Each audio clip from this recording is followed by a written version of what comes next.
Welcome to this deep dive. We're looking at one of the most controversial and, frankly, essential economic stories of the 20th century, the Nazi economic miracle. It's a topic that you really have to approach carefully. We've got a whole stack of sources here to try and unpack the actual mechanics behind what looks like an impossible turnaround. It's such a stark contrast, isn't it? I mean, Yeah. you have to set the stage. Picture Germany in 1933. Right. The global Great Depression is in full swing, and it's hitting a country with very few natural resources, incredibly hard. Unemployment is at a staggering 30%. Right. 30 industry is just paralyzed. And then you fast forward just 6 years, Mm. to 1939. Unemployment is basically gone, close to 0%. Yeah. But the truly astonishing thing is this massive modern military. Tanks, fighters, bombers, all built practically from nothing in that short time. And they did it without the raw materials. That's the key. Germany didn't have its own iron ore, not much of it anyway, or rubber or oil. Building a war machine on that foundation, on that timeline, it's just unbelievable. Right. And it wasn't luck. This was meticulously designed by one man, Hjalmar Schacht. He had this nickname, the Dark Magician of International Finance. And it fits perfectly.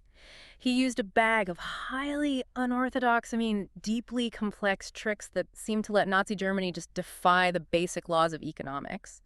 So our mission today is really to analyze, not to moralize, to look at the economic tools they use, understand the severe context that, made them necessary in their view, and connect it all to that final drive for war. We're dissecting the Dark Magician's toolkit. And it's critical we do that. We have to acknowledge the gravity here. One source called this the economic miracle that killed millions. But to understand how these regimes function, how they finance themselves, you have to analyze the foundation. Okay, so to get why Schacht's measures after 1933 were so extreme, we have to look at the economic quicksand Germany was already in, the Weimar Republic. What was that fatal weakness that plagued them from the start? The fatal weakness, it's really about geography and industry. Germany just lacked the necessary natural resources, specifically oil, rubber, and high-quality iron ore. A vulnerability that was first exposed in World War I. Brutally exposed. The Allied naval blockade starved the population and just crippled their war production. So when Weimar was set up after the war, it inherited an economy that was almost designed to fail, dealing with these two massive systemic crises. So what's the first one?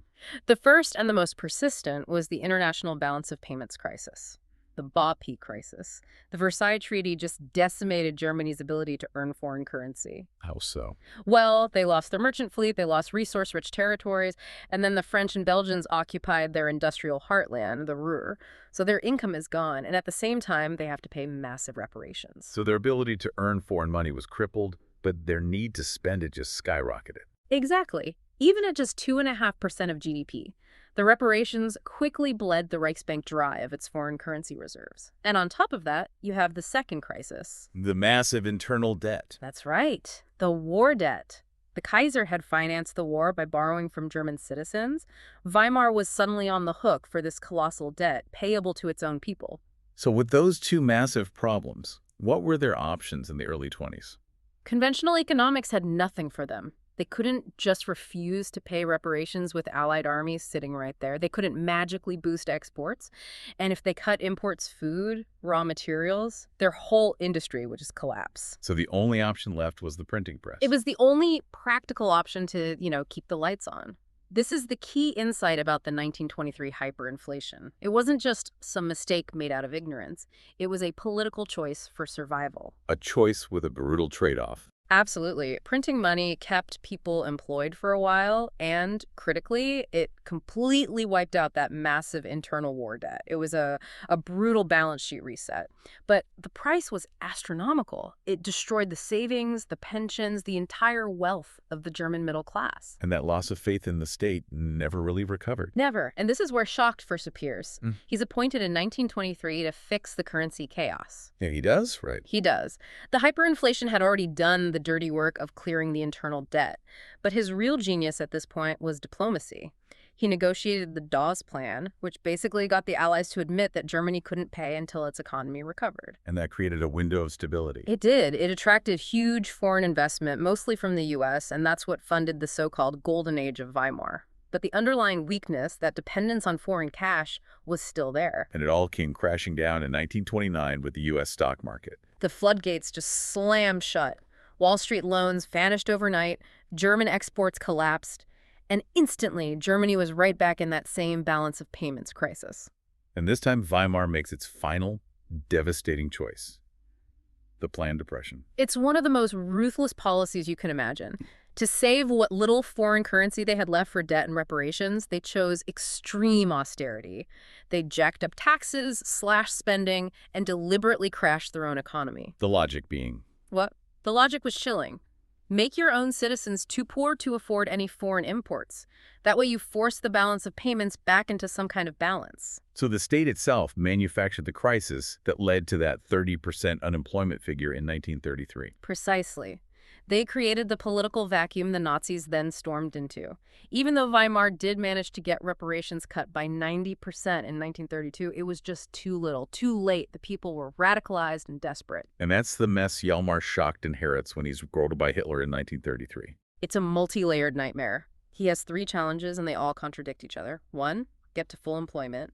2, build a massive army, so rearmament. And 3, solve the BWII crisis and stop inflation. But wait, achieving goals 1 and 2, full employment and rearmament, would make goal 3 way worse, wouldn't it? Drastically worse. Full employment means people want more imported food and goods. Rearmament means you need a ton of imported fuel and metal. The resources just weren't there. And even with reparations gone, the Reichsbank was still bleeding foreign currency. Losing 400 million Reichsmarks a year, mostly to private debts owed abroad. But somehow, by 1939, Schacht pulls it off. Recovery, rearmament, and stability. No runaway inflation, no Bobo collapse. That combination is the economic miracle. It is. And to do it, he had to throw out every single rule in the conventional economic textbook. It required a radical reduction in economic freedom. So let's get into the toolkit. What's the first trick? Yeah. The one that paid for all the rearmament. Hidden deficit spending. Superficially, his Neuer plan looked a bit like Roosevelt's New Deal. Massive government spending. But the difference was the direction. By 1934, almost all of that spending was for secret military projects, violating the Versailles Treaty. But how do you hide billions in military debt? From your own people and from other countries. You create a shell corporation, a front company. It was called the Metallurgical Research Society, or MIFO. MIFO would place these huge military orders with companies like Krupp. But they didn't pay in cash. No, they paid with special certificates called MIFO bills. And what made those bills worth anything? Schacht, as head of the Reichsbank, personally guaranteed them. He promised the Reichsbank would buy them back for cash in 5 years. So they were essentially government bonds, but they were technically the debt of a private company. So they never showed up on the government's official budget. It Yep. was off-the-books financing for an entire army. Exactly. It was money spent that didn't exist yet, backed only by his promise. It worked. But that flood of new money should have caused massive inflation. Which brings us to his next tools. Right. Wage and price controls. Yes. First thing they did was destroy the trade unions. Replace them with the Nazi-controlled German Labor Front, whose job was basically to keep wages from rising. So even with full employment, people weren't getting paid more. Wages stayed stagnant. That kept profits high for the arms makers and kept a lid on inflation. But then you have all this government spending and full employment, so demand for consumer goods is still going to shoot up. Which should cause prices to soar. And Schacht just outlawed it. He introduced strict price controls. The state decided what a pair of socks should cost. So he fought inflation, but the scarcity problem doesn't just disappear. What happens when prices can't function? The problem just changes form. Inflation was replaced by shortages, widespread shortages in the civilian sector. You couldn't buy new shoes at a higher price. You just couldn't find new shoes at all. That was the price the German people paid. And with prices gone, the state had to decide who gets what. This leads to quotas. Schacht's bureaucracy exploded in size. They decided which industries, like steel, got resources, and which ones, like housing construction, did not. Total administrative control. Okay, let's go back to that foreign debt. The money owed to private investors abroad. What did he do about that? Tool number 5, selective default. In 1934, Germany just stopped paying most of its private foreign debts, an act of extreme financial aggression. And the creditors, the US, the UK, they must have hit back with sanctions. They tried, but Schacht used it as leverage. He cut deals, He'd agree to keep paying Britain and the Netherlands, for example, but only in exchange for favorable trade deals.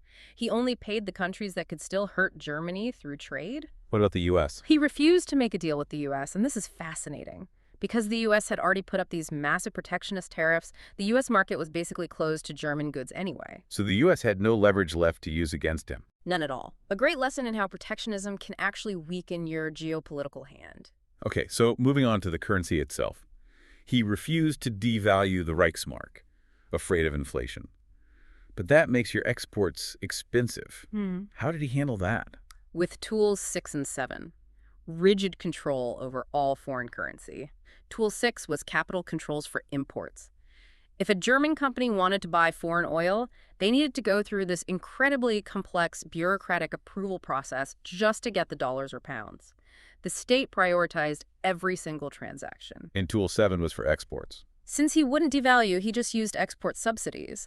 The government used domestic money to make German goods cheaper on the world market. It was clumsy and bureaucratic, but it worked. It maintained the illusion of a strong Reichsmark. And this leads us to the darkest application of all this, the use of personal capital controls against Jewish citizens trying to flee. The Nazi persecution posed a direct, catastrophic economic threat to Schacht's system. Sources estimate that Jewish wealth in Germany was around 8 billion Reichsmarks. The Reichsbank's total foreign currency reserves, 100 million. 8 billion versus 100 million. If that wealth had left the country, it would have been game over. The system would have collapsed overnight, so Schacht's brutal countermeasure was tool number 8. He imposed these incredibly strict capital controls on anyone emigrating. You could only take a tiny fraction of your assets with you, maybe 50,000 Reichsmarks worth. So he trapped their capital inside Germany. Effectively holding many Jewish citizens hostage to protect the Reichsbank's reserves from collapse. So by about 1935, the miracle has worked. Full employment is reached. But this is where the problem shifts, right? Money isn't the issue anymore. Exactly. Now, raw materials, steel, oil, labor, that's the real physical limit to expansion. The entire system pivots from recovery to just squeezing every last drop out of the economy for the military. Can you give an example of how that squeeze would have felt in daily life? Well, take housing. To get more steel for tanks, Schacht would just slash the steel quotas for civilian construction projects, so housing shortages got way worse. Or they'd restrict imports of cotton and wool, which meant clothing shortages, all masked by those price control. So the miracle was really about radical state control. Private companies still existed, but they had no freedom. None at all. Business elites had to join Nazi-controlled associations. Defy the state, and you face severe consequences. Fritz Thyssen, a steel magnate and early Nazi supporter, he ended up in a concentration camp. Hugo Jungers, the aircraft builder, he challenged a quota and they just seized his business. The entire system was geared for war. And this is where Schacht finally clashes with Hitler. It was a clash over priorities. In 1936, Hitler announces this Soviet-style 4-year plan. The goal was total war preparation and autarky self-sufficiency, so Germany could survive a blockade. This plan completely undermined Schacht's goal of economic stability. Schacht knew that endless military spending would overheat the economy. He argued that exact point. But Hitler wasn't listening to economists anymore. He was focused on the war he saw as inevitable, the conquest he needed to get resources from the East. So Schacht was pushed out. He resigned as economics minister in 1937. He was replaced by Hermann Goering, who just took Schacht's tools, the quotas, the controls, the hidden spending, and used them far more brutally, far more chaotically to accelerate the war economy. But before he was totally out, Schacht oversaw a couple more maneuvers. Yes, things that really foreshadowed the war economy. Using political intimidation against smaller countries like oil-rich Romania to get resources on the cheap. And when they annexed Austria in 1938, they immediately seized all of its foreign currency and iron ore. Plunder became the new economic model. And in the end, none of his earlier service protected him. Not at all. He was arrested in 1944, accused of being part of the plot against Hitler, and he spent time in a concentration camp. He was acquitted at Nuremberg, but a German court later convicted him. It just shows the immense risk of lending your talent to a destructive regime. So, if we pull this all together, what's the core takeaway here? What's so fascinating is that the speed and scope of the recovery were real, but it was bought with total state intervention, deceitful accounting with the MIFO bills, and the systematic suppression of all personal economic freedom. It was an economy built for one thing and one thing only: war. Not for civilian prosperity. And for all the clever tricks, the underlying weakness Never went away. Never. The resource-poor German war economy was ultimately, and I think inevitably, just dwarfed by the massive production capacities of the resource-rich allies, the US, the USSR, the UK, once they finally got going. The economic miracle was a temporary fix. The resource deficit was permanent. And this raises a really important question for today. Our sources suggest that as the world, maybe moves back towards these hostile blocs, we could see a return of some of these oppressive policies. Quotas, controls, resource centralization, all in the name of national security. It forces you to think about a fundamental dilemma. How do nations, when they feel threatened, balance that need for economic control with the personal and economic freedoms that are so easily lost in the process? I mean, think about the trade-off Schacht made. Stagnant wages instead of hyperinflation, shortages instead of price instability. What price are nations willing to pay for what they see as existential security? That's something for you to mull over.